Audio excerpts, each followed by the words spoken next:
Hello everyone, welcome to Kumari's Kids channel. Today's story is going to be The Dreaming Bunny, wrote by Margaret Wise Brown. Once there was a bunny who liked only the very early morning. He loved the first rays of the round sun square on his nose. He loved the frost that made the world look like the dream he had just been having of a glass forest. Early in the morning, the big leaves of the sassafras were etched in white, the blades of grass shiny and brittle, with eyes, and the feathery flowering grasses glassy and sparkling like diamonds.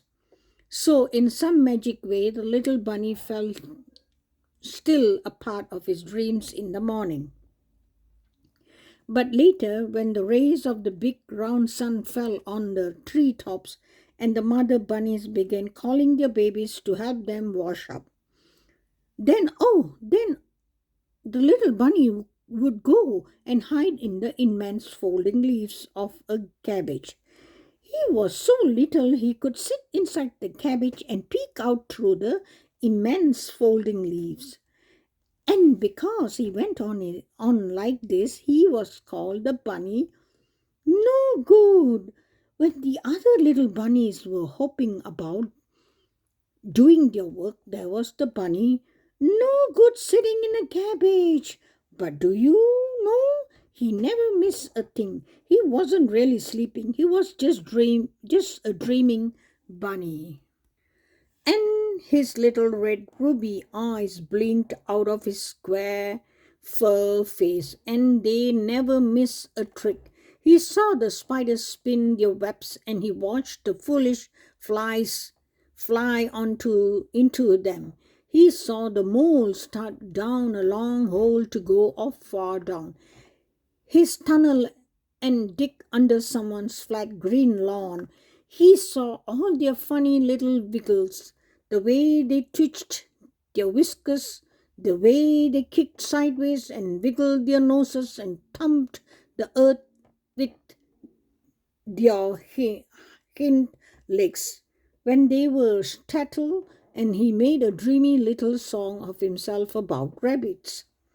Whiskers whisk, twitched the nose, so red the eye a ruby glows, thinner than a wet red nose in a rabbit's face.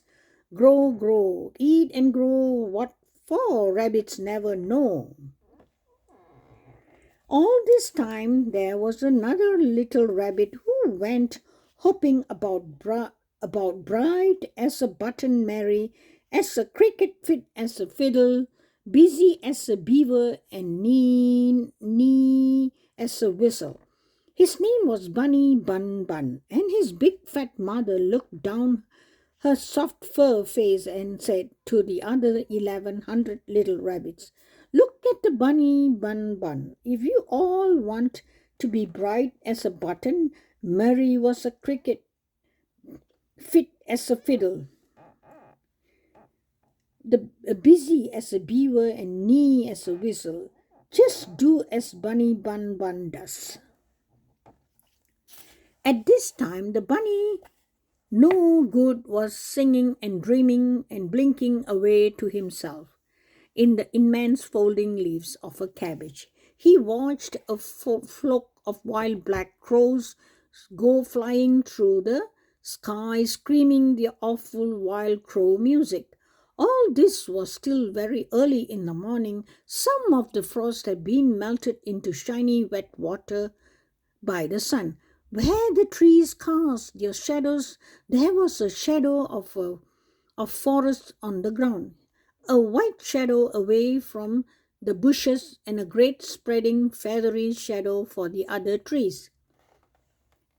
As all this bunny so no good noticed as he dreamed away the bright early morning minutes in his cabbage, but not Bunny Bun Bun and the 1100 other little skirling rabbits. They were too busy bustling about washing and dusting and making little straw bunny baits and sweeping and polishing and peeling carrots for lunch.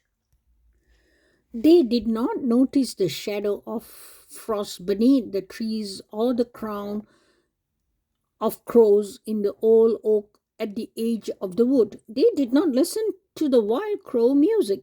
They were too busy about their own little bunny businesses. And so they did not notice that the crows all rose in a circle like a heavy black shadows in the sky. They did not notice that the wild crow music grew wilder.